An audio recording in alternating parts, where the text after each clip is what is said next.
Gunner, did you happen to see our boy Jalen Hurts taking batting practice yesterday? Oh, yeah.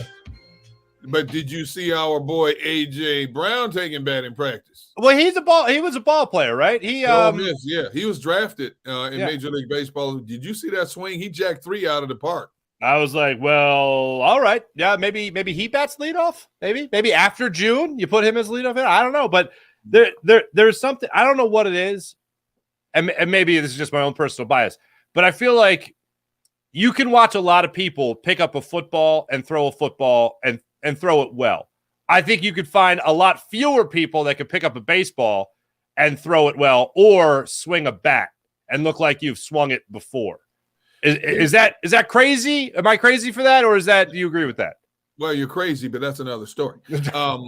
Now, hitting a baseball is one of the most difficult aspects of any sport you could do. Especially when you're hitting a ball that's moving on an arc or moving away from you. That timing and you have a fraction of a second to figure out what he's throwing, where your swing level is going to be, and trying to make contact to drive it a good ways. And you could tell watching A.J. Brown in that batter's box yesterday. You could tell he was obviously you had to be pretty good to get drafted by the major leagues to begin with, but obviously he made the right choice going to football. It's you can only teach the mechanics of stance, swing. It's the hand-eye coordination when it comes into play that really determines who's a good hitter and who's not going to be a good hitter. And I played baseball, so it's one of the best.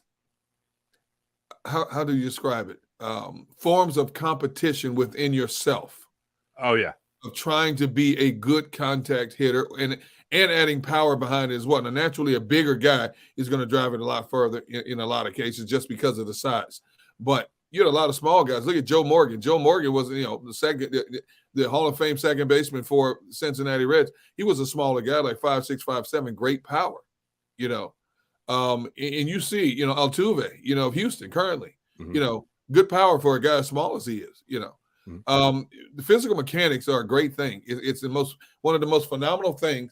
You can be built the same way, and yet your ability to succeed in a lot of sports areas are so vastly different, based on quickness, speed, strength, so on and so forth. I can sit there and talk about the psychological factor of sports, the physiology of sports, all day, because it just fascinates me how the body wasn't built to do a lot of things that we see athletes do in sports, but yet they fine-tune their bodies to achieve at the highest level. And we sit back in amazement day in and day out in sports across the board with the ability to run, jump, catch, hit, throw, whatever the case may be, across the board. Yeah, and if our bodies can't do it, we invent a surgery like Tommy John surgery, and then all of a sudden we put a different ligament in the arm, you're good to go. But you put two guys next to each other, A.J. Brown and Jalen Hurts, and I love Jalen Hurts, but you could definitely tell who the ball player was and who was not the ball player. Even though Jalen Hurts did say yesterday baseball was his first love, which I did not know. I did not know that either. But obviously, he gave it up a lot sooner to focus on football. He certainly did. That's not a knock against him. No, not at all. Not at all. It was interesting to hear him say that, though. And then when I was watching him swing, I was like, yeah, but you know what? If you gave him a year, I bet you, this guy would be competing at a high level of professional baseball. I'm not saying that he would be an all-star MLB player, but he'd figure it out. Like, he's just got the tools, man. You know he's got the tools. One thing I did find interesting yesterday, and it always makes me think about it, Mike Vick was drafted. Yes. And do you remember Mike Vick's big problem when he scrambled? Couldn't slide. Oh my goodness. It was one of the most baffling things. The guy that got drafted in Major League Baseball and in football couldn't slide. Like just one of the weird things about, just athletes and the mindset and all that stuff. Even had Jimmy Rollins trying to help him learn how to slide. That didn't even work. No, they didn't. This right.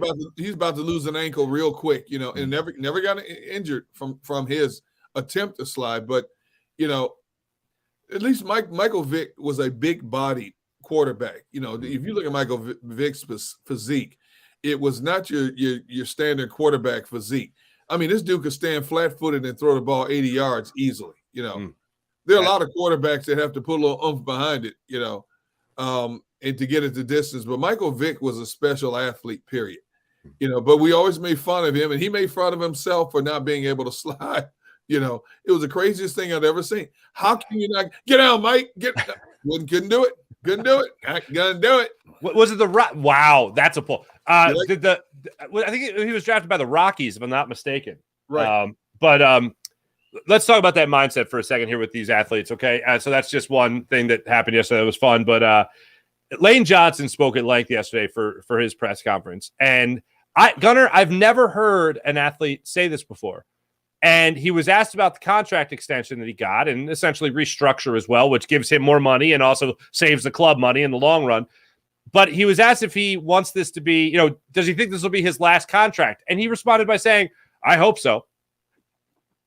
I've never heard an athlete say, yeah, I hope this is my last contract. I always hear the we'll see. He'll be 37 when all is said and done. He's happy to be playing with Jason Kelce as long as he has. He was happy to have his time right there with one of his good friends, Brandon Brooks, right there next to him. But I hope this is my last contract. I don't think this is going to be a guy, and I hate the expression hanging on. He's going to hang on for a few more years. He's still playing at a very high level. According to what he had to say yesterday, and he's well past the clear state. He's clear to play, and we all know that, and he's well past that part. But this is a guy that doesn't just want to hang on. This is a guy that wants to perform at a high level. And according to what he said yesterday, there's a 1% chance that he tears the abductor again. So that's not very high, obviously. But why would he say, I hope this is I hope this is the last contract. I don't want to be an old player, quote unquote. Well, I think he's got plenty of good years left in him. He's 33 now. He's got what, a 4-year extension in tow? Okay, so 36, 37. He might not finish out this contract, to be honest, because he's told me on my podcast, Gunnar One, he's saying, and Elaine and I have been good friends for a long time. He's told me personally, and he said it on his show Sports Take, that he wanted to play 2-3 more years and then call it a career. So mentally, he's right where he wants to be. For Lane, it's not about money. He's got money. He's got, Lane's a good old country boy, has made more money than he ever thought he would in his life, has all the toys he's ever going to need in his life. It's not about the money. It's about the competition and the camaraderie. And if he feels that he is being a liability instead of an asset, if he gets 35, 36, Lane won't hang around. Lane's not about just trying to collect an extra paycheck. Lane is about being a competitor and competing at the highest level. Now, you think about all the injuries he's had up to this point with the ankle, the knee, the abductor, all this stuff. When you get 35, 36, those little things start to add up on you. You start to feel them a little bit more when you get up in the morning. They hurt a little bit longer as you progress through your day. Lane doesn't want to be that kind of guy. So I'm not surprised that he said that he hopes so. Even if he stays until he's 37, you can be rest assured of one thing. Lane will be the best that he can possibly be at 37 years of age. Now, will it be a Pro Bowl caliber Lane Johnson that we've grown accustomed to and been so spoiled watching through the years? You don't know, because everybody gradually ages differently. He's got that phenomenal weight room that he redid a garage and made it this phenomenal weight room now. The Bro Barn. So he's going to stay in shape. It's just that physically, can his body hold up when he's 36, 37? That's the primary factor that will determine for Lane whether or not he can do it or it's time for him to ride off into the sunset.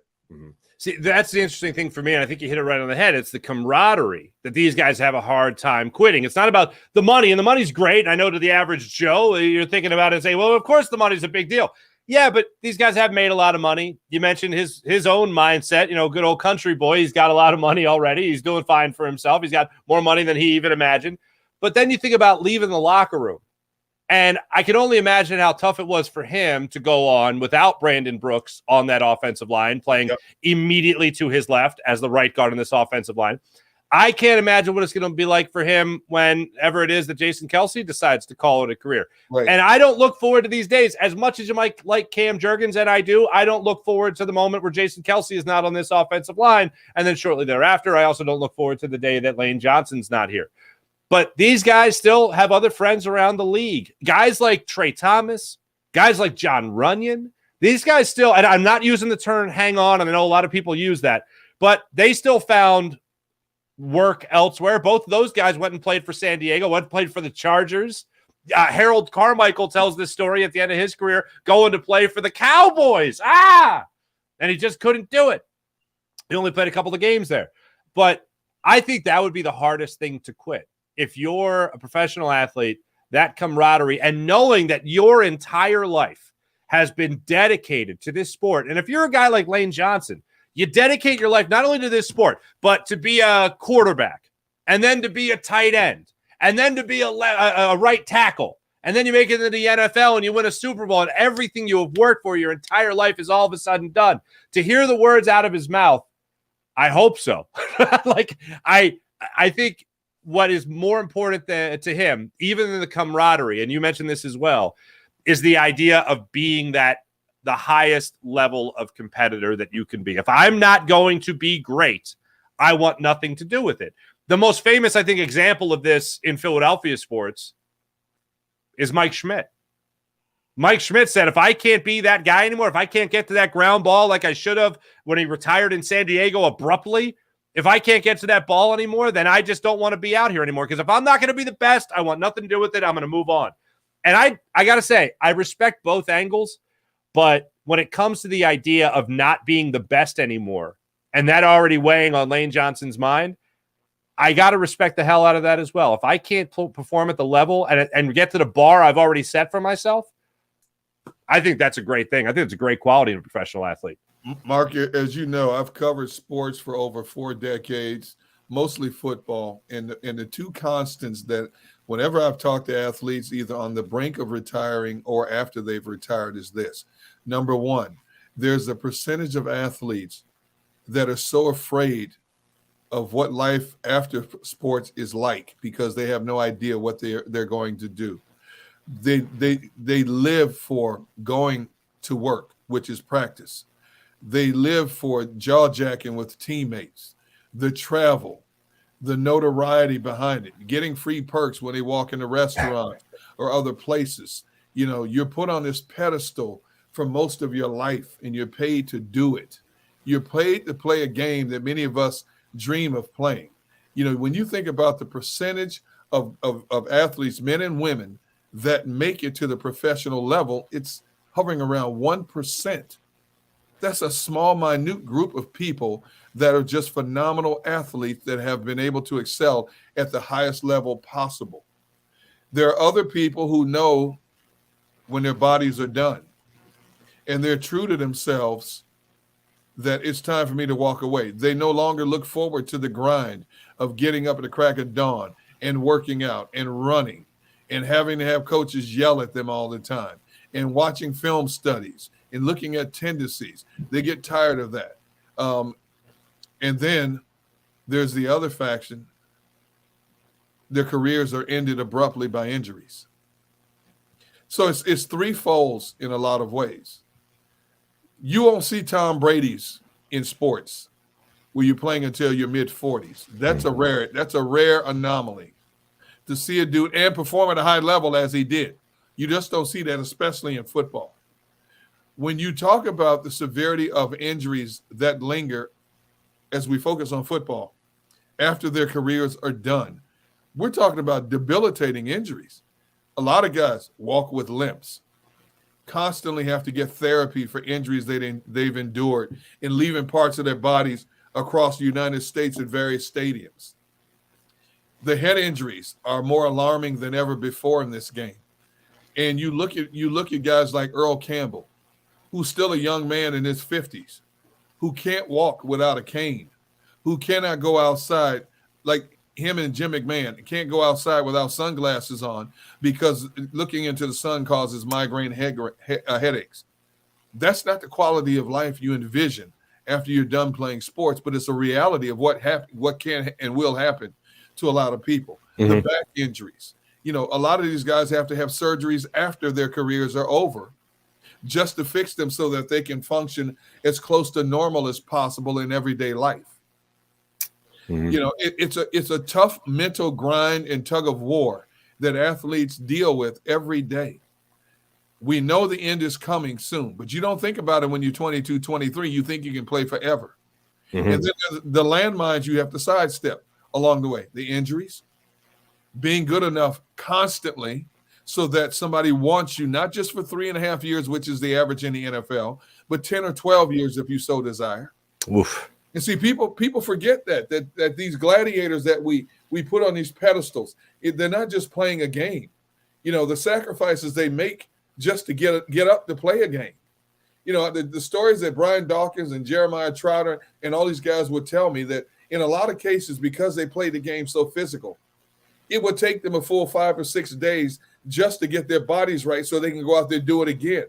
The ice bath, a constant ice bath, the massages that these athletes get. And you see some of these guys laying on tables and they have these, masseuses that are kneading their joints and tendons like you need bread, like dough to make bread. And you got tears in their eyes because it hurts so bad, The people who say, the guys are paid too much money.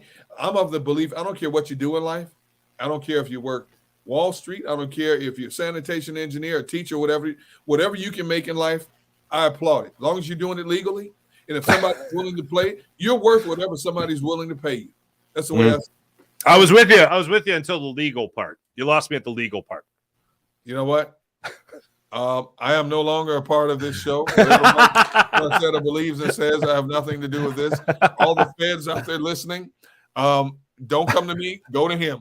But no, you're exactly right. I mean, we see the glory. We see the games on Sundays, the game on Thursday. We see the game on Saturday and Monday and Sunday night, and we see those games. That's the glory. We don't see a lot of the behind-the-scenes stuff. We might read about it, but we don't physically see it. And seeing guys rehab, one of the biggest realizations when I started to get to know professional athletes was when they're in rehab, we just assume sometimes that they're not playing, so it's not that bad. They're just in rehab. It ain't just rehab. You're pushing yourself to the limit every single day. Sometimes, and most times actually, from what I've heard, rehab's the worst part of it. Playing is the ultimate reward. Being at practice even is the ultimate reward. But when you're rehabbing, you're going through pain. You're pushing that threshold every single day to become more comfortable with that injury.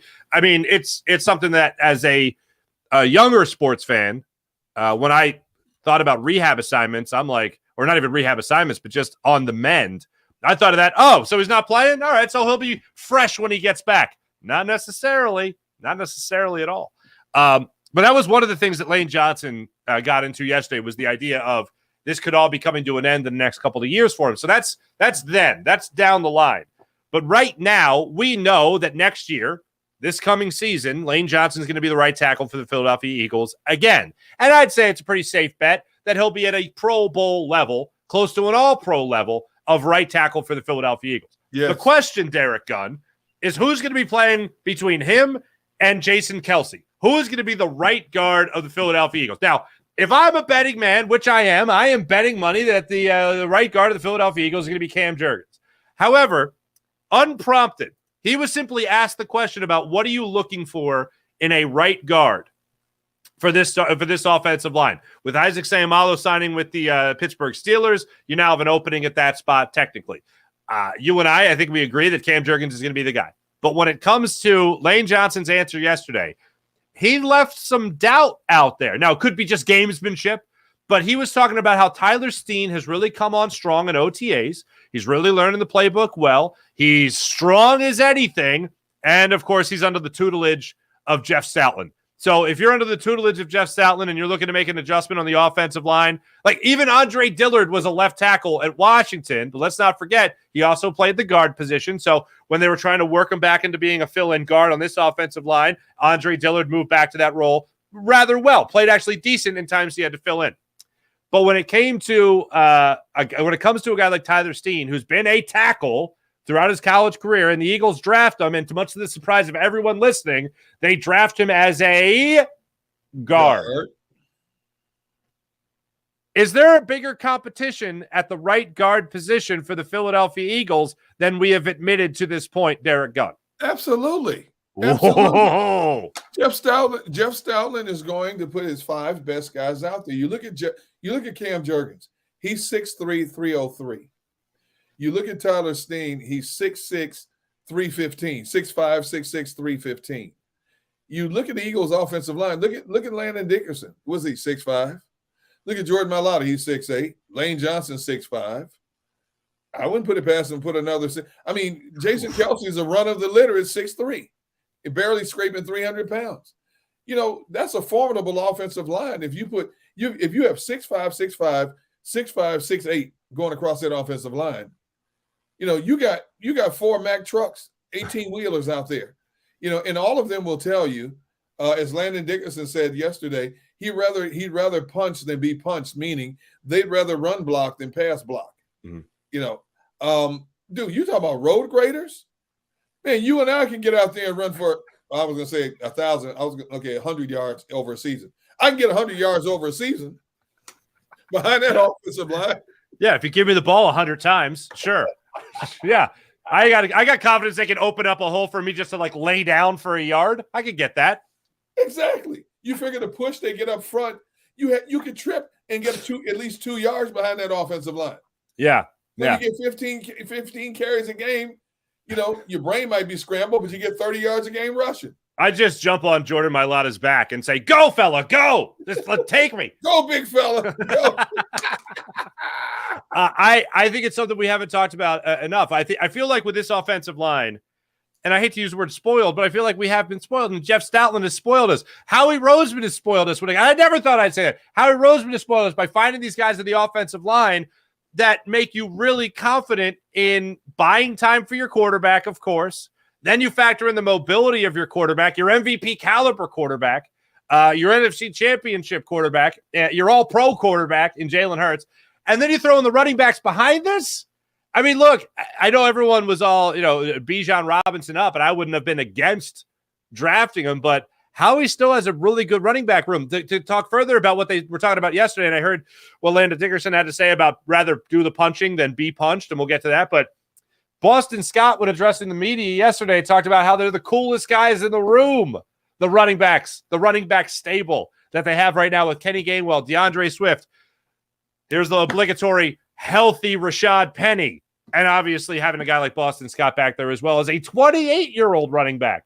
So they got a nice stable right now of running backs in this Eagles team, and that offensive line, the thing that makes you believe in all of it is how good that offensive line can be. I tried to tell people for weeks leading up to the draft that they were not taking Bijan Robinson. From what I was told, they were not taking Bijan. But what did Howie do? He went out and got already proven vets. Now, there are 2 vets that have a history of injuries, but they come in here knowing there's no such thing as a feature back. There are a number of teams, when you look at teams like Tennessee with Derrick Henry, Indianapolis, Jonathan Taylor, Oakland with Josh Jacobs, those are feature type backs and understandably so in the systems that they run. In this system here, even when Miles Sanders getting 1,000 yards last year, it was Kenneth Gainwell who was the man in the latter part of the season last year into the playoffs. They believe running back by committee here. And we brought up an interesting point yesterday, Rob Ellis and I'm going to ask you this as well. When you talk about the running backs, do you think, are you buying or selling the fact, we did a buy and sell on like 20 different topics yesterday. Are you buying or selling that the Eagles will have a 1,000-yard rusher this season? I'm buying it. Really? Look, as I did the quotations for Rashad Penny, why should I believe he's going to be? Look, and I'm not rooting for injury, and I don't want to put that in the atmosphere. But when it's happened so frequently with him in his career, I think you have to acknowledge it. So I don't have confidence he's going to make it through a full season. And I think this offense is going to be so good, and this offensive line is going to be so good that I think you're going to have plenty more opportunities, especially in the third and fourth quarter of games, to have more running, to have more rushers, to have more attempts at running the football, maybe even more so than he did last year. So I think that they will have a 1,000-yard rusher. And the other thing we have to remember is it's been drilled into our heads that it's hard to be a 1,000-yard rusher. But let's not forget you have that one extra game. You have the 17-game schedule now. We're still adapting to that way of thinking. It's been, third year of that going down? So I think that's still something people are trying to get over mentally. I think he'll have that opportunity behind this offensive line, behind this offense as a whole. And that'll give more opportunities to this running back room, because I don't think Boston Scott's going to get a ridiculous amount of touches. I think it's going to come down to DeAndre Swift, who's going to get a lot of catches, I think, and Kenny Gainwell, who's going to get a lot of attempts. So I do think between Swift and Gainwell, I think you'll have 1,000 rusher between those two. Not combined, but one of those guys will reach 1,000 yards on the season on the ground. I think this running back group is 4 deep because they want to have the versatility. You look at DeAndre Swift's career; he's never come close to 1,000 yards rushing. Penny has, but because of his injury history, I think they're going to reduce his touches to try to keep him fresher for later in the season. He's never played more than 13, 14 games in a season. I think they want to keep him fresher in a season. Last year, he lost most of the season because of an injury. Okay. I think you will have a combination of all the running backs surpassing 2,000 yards rushing. I don't think they'll have an individual rusher. I think the lead rusher on this backfield will probably have between 750 yards rushing. See, I think of I know you got to think of it as dividing the carries, all that. But I think DeAndre Swift is going to be used so much more in the passing game for this offense that I don't think he's going to get a lot of rushing attempts. I think Kenny Gainwell, the term that's used around the NFL, which I think is a dying term, is bell cow back. Yes. And I'll admit they don't have that. But in terms of just this offense isolated, I think Kenny Gainwell is going to be the most traditional running back on the regular basis. I think Rashad Penny, when healthy, will be that guy, but I just don't have confidence in it. So I think Gainwell will get that opportunity. If he doesn't get to 1,000 yards, I think he'll still get close to that 1,000-yard mark. So, yes, I will buy Kenny Gainwell as the most likely, and Kenny Gainwell, too, rush for 1,000 yards this upcoming season. But I love that question because it really does make you break down what they have in the backfield. I don't think Kenny Gainwell will come close to getting 1,000 yards rushing. Why do you hate Kenny Gainwell? What the hell, man? What? No, I love Kenny. I love all those backs in the backfield. The Boston Scott will get the most touches when they play the Giants because he's a Giants killer. Of course. That's when he gets most of his touches. I just think the usage in that backfield will be determined by down and distance. That's what I think it's going to be. And whoever has the hot hand at any given moment. And it could be any one of the 4 who has the hot hand, depending on who they're playing and in need. And that's why, when you think that your lead back last year, Miles Sanders, who still ran for 1,000 yards, averaged like 17 touches a game out of the backfield. I think Howie Roseman deliberately put this stable together to make that offense more difficult to defend. And plus, when you think about the pass catchers on the outside, the tight end that they have, if they can keep Goddard healthy, and the fact that Sirianni is going to call X amount of running plays, hopefully not 160. Hopefully your quarterback's not running the ball 165 times, but there will be specific run plays called for your quarterback. There's only so many balls, so many touches, so many snaps that can go around. And I think the overall running game in terms of touches will suffer because of the diversity of this offense. If you're passing for 350, 400 yards a game, that means the running game takes a hit. Mm-hmm. If you're running the ball for 200, 300 yards, that means because you don't even need to go through the air as much. But you're not going to run a running back in the ground. You're going to get them out of there because you got another big game. You look at the schedule they have coming up. Every week you got another big game and another big game and another big game. We need our people up, rain, breathe. Give him a breather. Get somebody else in there. Mm-hmm. They have a luxury. Most teams in the NFL. Name another team that's 4 deep in quality backs like the Eagles. I can't. I don't think there is. Name one. Yeah. Now, there are a lot of teams that have 2 good backs, the dual threats that complement each other well, but to go 4 deep, there's not another team in the NFL that can go 4 deep. It sounds like an impossibility, my friend. It sounds like an impossibility. Gunner, coming up, we're going to jump a little bit more into the Philadelphia Eagles as we will in just about every segment. We also got the birthdays coming up at the end of the show there. We got some other things going on around the world of sports. And Gunner, when I say around the world, oh my goodness. Around the world. So we'll get to that when we return here on Sports Day. Around the world. Okay. That's okay. All right. We'll be back in a minute here on